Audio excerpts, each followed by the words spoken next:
Minnesota isn't being talked about enough heading into 2022. They aren't, for the amount that they return, for the head coach they have, for the staff that they've put together. They're not being talked about enough entering 2022. We'll get to their returning production, talk about their offense specifically, because that's where most of their returning production is, and talk about PJ Fleck's resume here in a few minutes, because I think all these things tie in together for why Minnesota is going to have, at minimum, a slightly improved or similar season to last year, and at most could have a better season than they had in 2019, which sounds crazy, but this Minnesota team, I think, for 2022 is capable of winning the West. I just think so. And that's a combination of the roster they have, the staff they have, the schedule they have. They don't play Ohio State. There aren't really any guaranteed losses on that schedule whatsoever. You know, like facing Ohio State, if you're a West Division team, is a death sentence. They have too much talent. Ryan Day, he's, again, in year 4, so there are people who are going to rightfully say, oh, he's overrated. But regardless of if he is or isn't, the talent and the staff that have been put together for a team like Ohio State, it's too much for any West Division, really any West Division team to overcome. Facing them is almost a death sentence, and I think that Iowa and Wisconsin facing them is just rest in peace. You're going to have that one loss no matter what on the schedule. Minnesota doesn't have that, and Minnesota has, more importantly, we're not really going to be talking about schedule or record predictions today. I think Minnesota has the most underrated head coach in the Big Ten. It's not Pat Fitzgerald. It's not Paul Chryst. It's not Kirk Ferentz. We all know it's not James Franklin, but I just have to mention that. It's not Jim Harbaugh, not Ryan Day, not Mel Tucker, though most people would rate all of those coaches ahead of PJ Fleck. Overall, maybe there's an argument for that. For 2022 and for recent memory, not including all of those coaches' resumes, I don't think that's appropriate. Looking at the job that he's done at Minnesota and Western Michigan, you have to give him credit. He's not just a culture guy who says row the boat and lets one of his players carry and charge out with an oar, though he does that. He's not just that. He's more than that.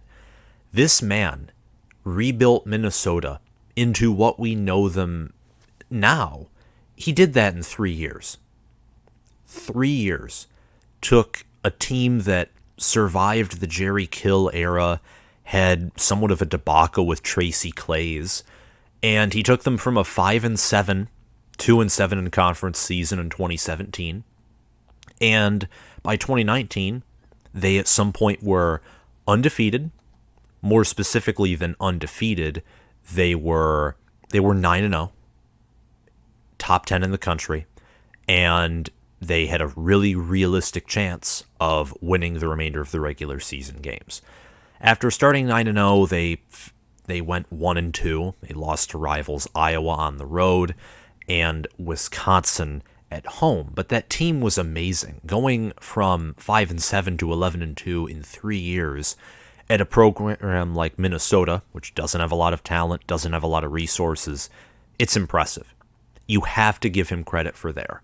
He knew how to build a good staff. He still does. And he isn't a guy who, he doesn't make friends with his staff. And by that, I don't mean like, oh, he doesn't have good relationships with them. I more so mean he isn't loyal to them to the end. Like, look at Kirk Ferentz, who, yes, PJ Fleck hasn't beaten. Kirk Ferentz, I don't exactly know if his son Brian Ferentz should be the OC if Iowa football wants to survive and have the success it's had these past few years for the next 5.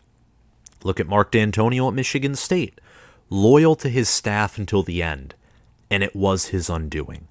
PJ Fleck is not that. He fired defensive coordinator or former defensive coordinator Rob Smith in the middle of the season in 2018 when they were better than their previous year. And Joe Rossi came into the picture, and the following year they were much better. This year, the offense was atrocious, same in 2020. So he fired Mike Sanford Jr. and brought back the guy who was a part of the master plan for the 2019 season in Kirk Ciarrocca, who also brought Tanner Morgan his best season by a mile. In 2020 and 2021, Minnesota fans and college football fans who follow most Power 5 programs know that Tanner Morgan's seasons after 2019 were not nearly as productive, efficient, or statistically impressive as that lone 2019 season. Very impressive QB, didn't blend as well with the staff after Kirk Ciarrocca departed. Now that he is back, I think that there will be some improvement, but that's yet to be seen. You're going to have to see how the games play out and such, because he has been away for a while. Went to Penn State in 2020, got canned after one bad year, and some differences between him and the Penn State staff. Was on West Virginia's staff as an analyst for this past season, and he's now back at Minnesota. But PJ Fleck he orchestrated all of that. And by that, I mean just the success of this Minnesota program, introducing a winning culture, bringing in coaches that know what they're doing and know how to win, not just win to meet the standards of the Minnesota fan base, but that can win at a level that perhaps the Minnesota fan base and administration hasn't seen before.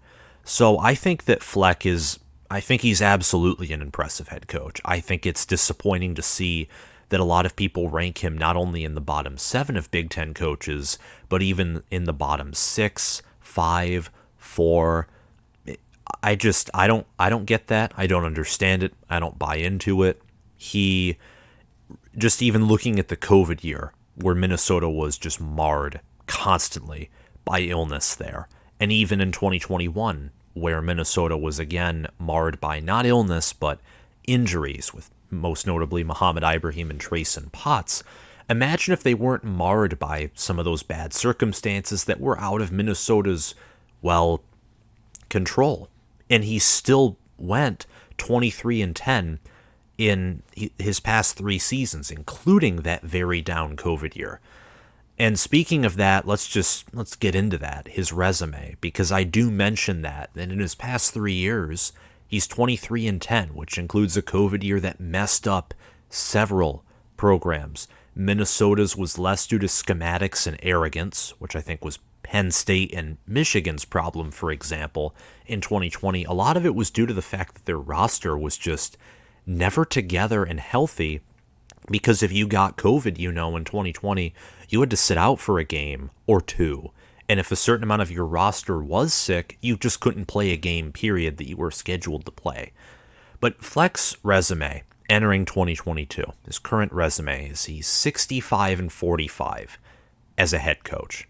Now, that by itself isn't impressive until you factor in that he coached at Western Michigan and Minnesota, and he didn't inherit greatness when going to those programs. He didn't. And Western Michigan was also his first head coaching job. He was never a coordinator before doing this either.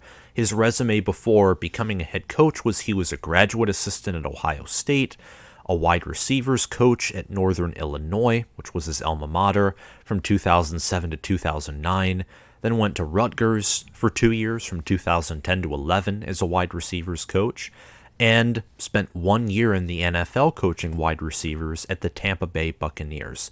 Then became the head coach at Western Michigan, so he's obviously learning on the job in an ideal environment to do so, in the MAC conference.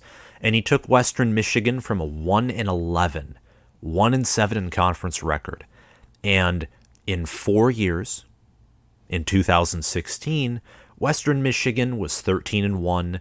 They won the MAC. They were 8-0 in conference. Their sole loss coming to a top 10 Wisconsin team in the Goodyear Cotton Bowl, which concluded Western Michigan and Wisconsin's 2017 season.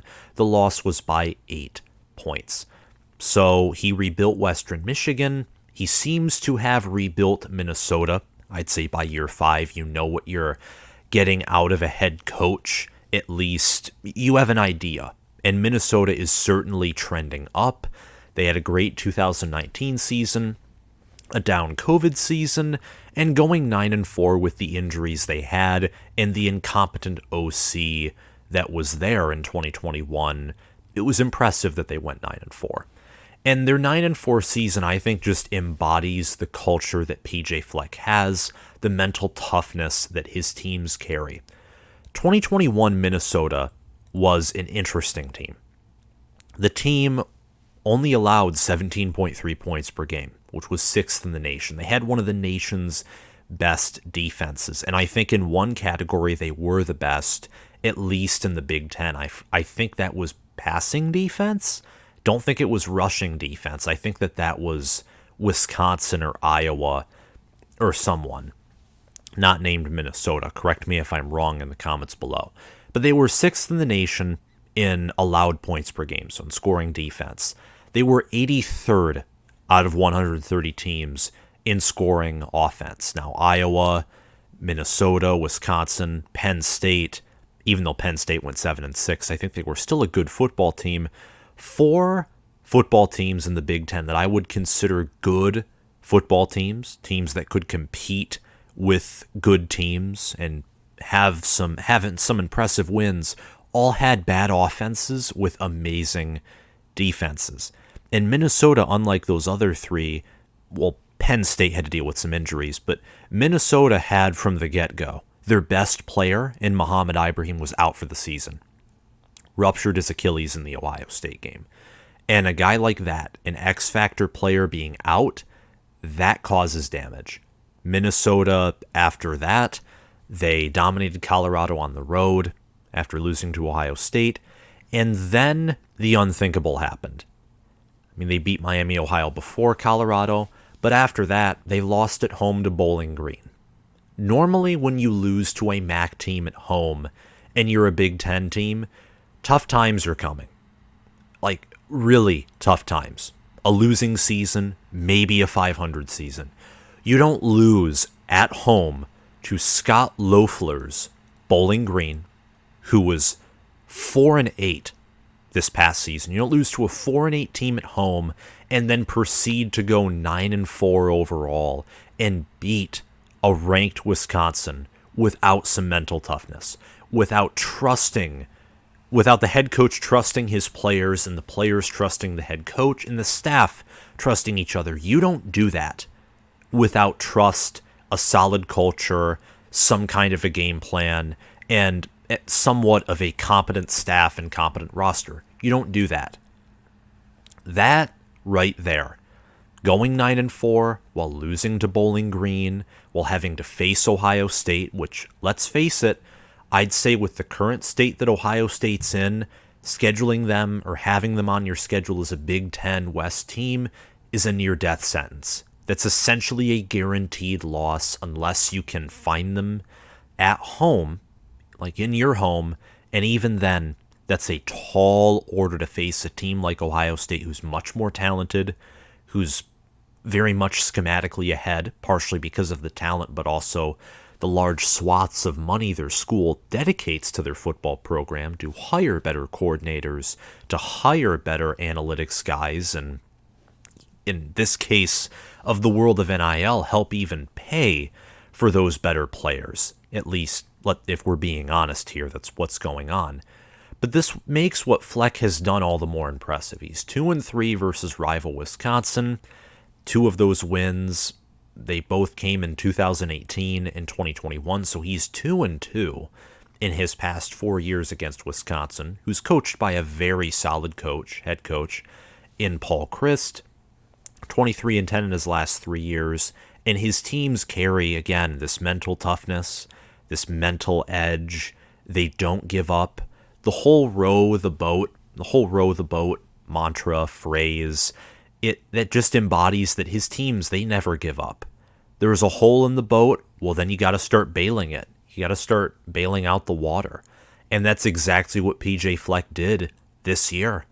Injuries, getting humiliated at home by Bowling Green. Same thing with losing to Illinois, who was not, they weren't a very good team, and they themselves didn't go bowling. He lost to 2 bad teams at home and dealt with several injuries, and nonetheless found a way to beat Wisconsin. And not just beat Wisconsin, but toward the end of that game, Minnesota was dominating Wisconsin. They knew how to lock down Wisconsin's one-dimensional offense. They forced Graham Mertz to throw, and they won by 10 points and recaptured Paul Bunyan's axe. So all of these things, his resume, I think, just proves that he's an underrated coach. How can you rank a coach like that, who has done the job that he has done at Minnesota, in the bottom 7, bottom 6, bottom 5 of Big Ten head coaches? You can't. And I think entering 2022, there's no doubt that he should be in the top 7 of Big Ten head coaches if we are to predict how teams are going to do in 2022. There are 2 key factors here that I think are going to help predict Minnesota's success. Could this be PJ Fleck's best coaching job yet? We'll see. It'll depend on what Minnesota does. It'll depend, by that I mean, how Kirk Ciarrocca blends with the offense. He's been away for 2 years, which may not sound like a lot of time, but in the world of college football, with all the different changes that are going on, that could seem like a few decades, like 2 decades.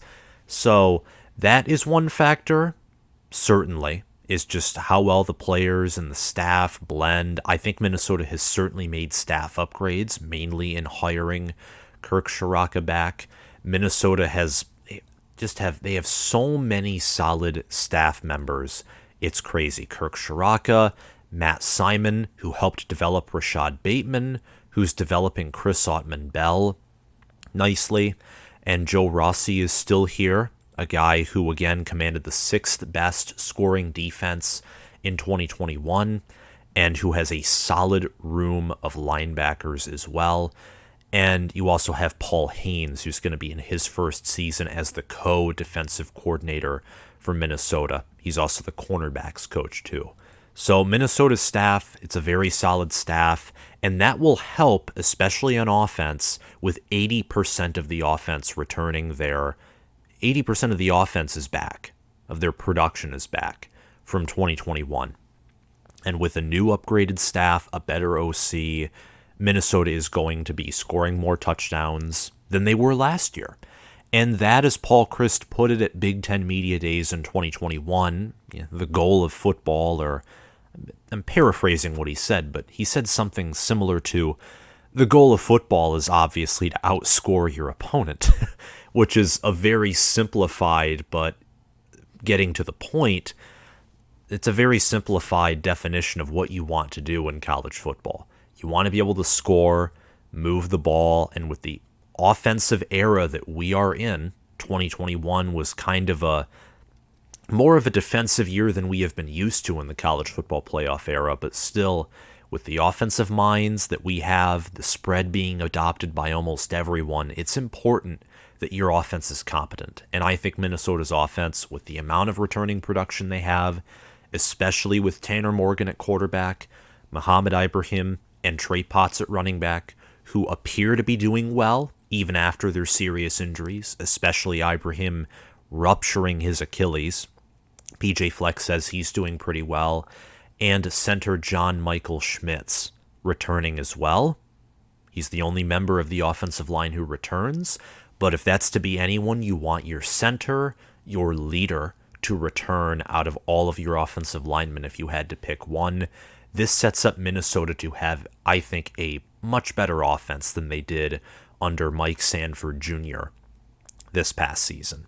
Minnesota also returns the most 6th-year seniors in the Big Ten, the most COVID rule seniors out of all the Big Ten teams. Steve Dace talked about this on his Bigger Ten podcast, which you can find on his page. I think it's just titled Michigan Podcast.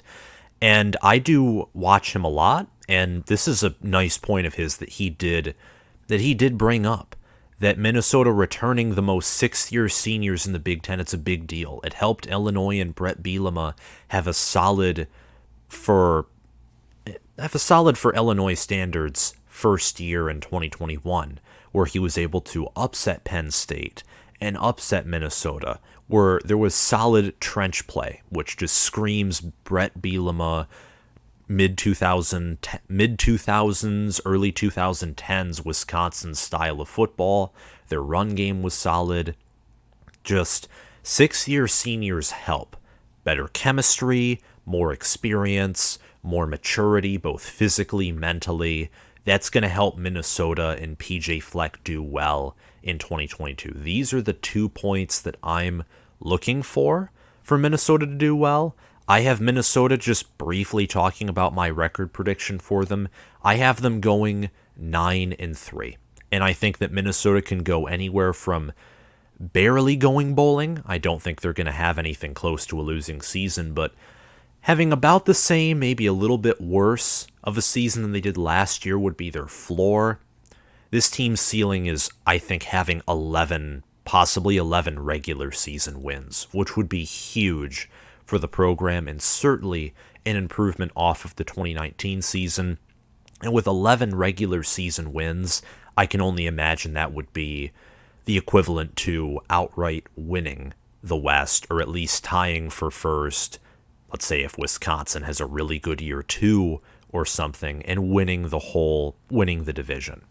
So my record prediction for Minnesota is 9-3. I have them losing at Michigan State, losing at Nebraska, losing on the road to a Wisconsin team who is going to have revenge on their mind.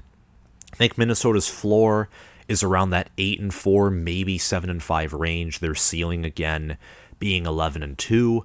And I have Nebraska finishing first in the West. I have Minnesota finishing second. And I could very well see the two of those being flipped. I think that it's those two programs that have separated themselves from the pack, just with upgrading their staff, bringing in especially better offensive staff for Minnesota. It's going back to what they know works in Kirk Shiraka. For Nebraska, it's bringing in Mark Whipple, Donovan Raiola, bringing in Mickey Joseph, and also just finding good players, whether it's getting them to return and using their COVID eligibility year. Both have used the transfer portal, more so Nebraska than Minnesota, but Minnesota has brought in 2 offensive linemen in Quinn Carroll and Chuck Filiega from Notre Dame and Michigan, respectively. 2 schools who are known to have good players on the line of scrimmage. That'll help with Minnesota's decreased production on offensive line. Minnesota has also brought in 3 defensive line players through the portal in Kyler Baugh, Darnell Jeffries, and Lorenza Sugars. So I think that all these things are going to work out in Minnesota's favor. Nebraska, as you know, through the portal brought in Casey Thompson and Trey Palmer, others as well. So these 2 programs, I think, have separated themselves from the rest of the Big Ten West in a way. Purdue, you also got to watch them because I like what Jeff Brom's doing at Purdue, and I've made a video on that. Wisconsin and Iowa are always contenders as well. And Pat Fitzgerald likes to pull surprises too. But Minnesota's a very underrated team. PJ Fleck is even more of an underrated coach, and I think the job that he's doing at Minnesota can't be ignored. And it is, and it's only going to feed Minnesota's mentality, their mental toughness. It's going to increase their desire to win and come in and go out with a bang. So Minnesota, I think they're going to have a good 2022 year, and I can't wait to see how they do, whether they fulfill my prediction or go above and beyond it and potentially win the West, which I think is a real possibility. Thank you all for watching. If you are new to this channel, make sure to like this video, hit the subscribe button, click the notification bell, and comment your thoughts down below. If you are on the YouTube channel or if you're listening through Spotify, just follow my channel. Thank you all for watching. Again, make sure to comment your thoughts down below on PJ Fleck in Minnesota. I'd love to hear them and converse about them. Thank you all for watching. I'll see you guys around. Bye.